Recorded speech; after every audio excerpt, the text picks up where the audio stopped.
marvelous this book is. Richard Marceau is a French-Canadian. He was a separatist MP, a sort of Catholic, we'll talk about that, and he became Jewish, a committed Zionist, and a fervent supporter of Israel. His new book, here it is, A Quebec Jew.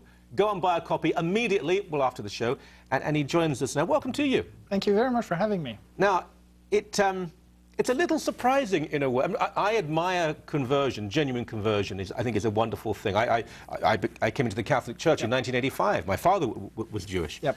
His response was, if it makes you happy, just don't tell me about it. And I have to say, you know, when my wife and I were married in '87, my dad, God rest his soul, over Sholem, my rest his soul, he said, I love you, but I can't come to see you married. If I saw you married in a Catholic church, I'd be physically sick. That's what he said to me. Now, he was a great dad and he loved us. He was a very sort of earthy, raw man, and he wasn't anti-Catholic, and he didn't have that much time for Judaism, frankly. He just couldn't do it. He couldn't. An Anglican church maybe, but a Catholic church was so foreign to him. French-Canadian, separatist, raised. When your family were Catholic, you weren't particularly Catholic, were you? Well, I grew up in a practicing Catholic family, went to a private Catholic high school. Yeah. Actually, my dad's a third order Franciscan. Really? So it gives you the level of his religious observance. My siblings and I weren't particularly religious. And actually, I basically had left religion behind when I was 17, 18, at the end of my teens. And came back to religion more than 10 years later, but in a different religion. Yeah. Let's talk about you as a separatist and an MP.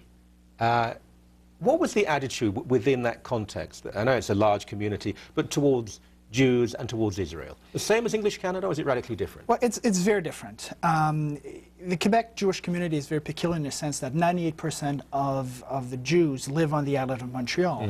So the chances of any interaction between Jews and non-Jews outside of the island of Montreal is very slight. So most people don't know anything about Jews. When they hear about Jews, the media would put a picture of the Hasidic Jew. So the image that most Quebecers would have would be of a Jew, of a Hasidic Jew, and of Israel, basically tanks and warplanes. Right.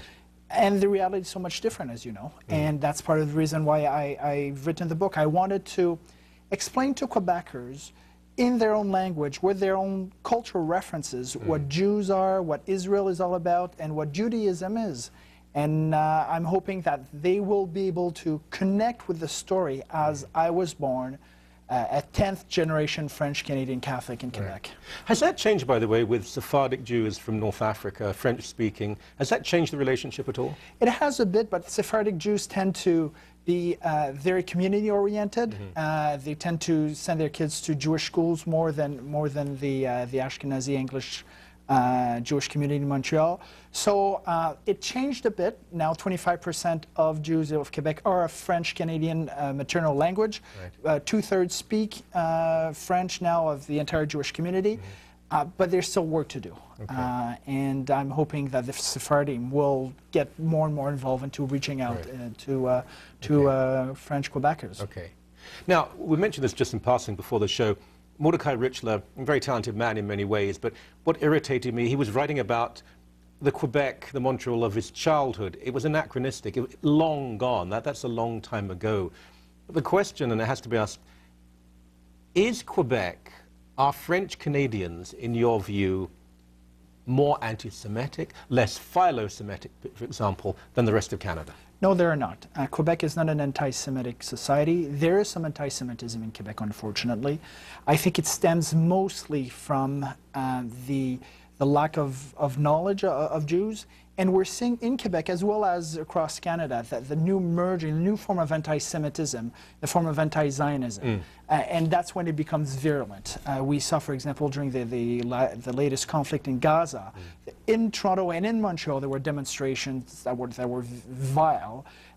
We heard Jews are our dogs, and very vile stuff. And that's when I think the danger comes from now. The old form of anti-Semitism is basically gone. But how much of that is not French-Canadian, but Muslim North African immigrants coming into Quebec, and there are a large number because they speak French, who are escalating the situation? There's part of that, but there's also part of there's a segment of the left wing. I'm not saying the entire left wing. Sure. There's a segment of the left wing of the political spectrum that is so anti-American and anti-Israel that they close their eyes to ugly stuff like what we were talking about.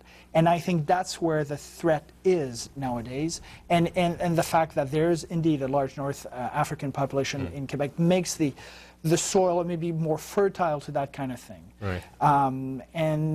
But I believe that when you explain the situation, when you reach out to people, this kind of thing hopefully will go away. Right. Oh, this interview could go on for a very long time. There's so many questions I'd like to ask you. But your personal conversion to Judaism, have you ever regretted it? Absolutely not. No? If I tried to bring you back to Catholicism, you'd resist? Absolutely. Judaism now, and Judaism in its broader term, both the national aspect of it and the religious aspect of it, is now so central to my life and to everything I do that.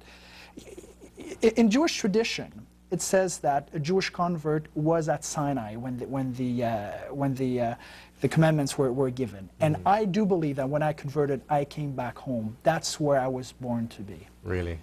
Did you lose any friends? No, absolutely not. Oh, that's good to hear. Absolutely. Some people are curious, and I get, of course, how do you Jews celebrate Christmas? I still get this. And I would answer usually, well, it depends, but most Jews I know would go to a Chinese restaurant because it's the only thing open that night. And a kosher one at that. Yeah. Thank you very much. Thank you for having me.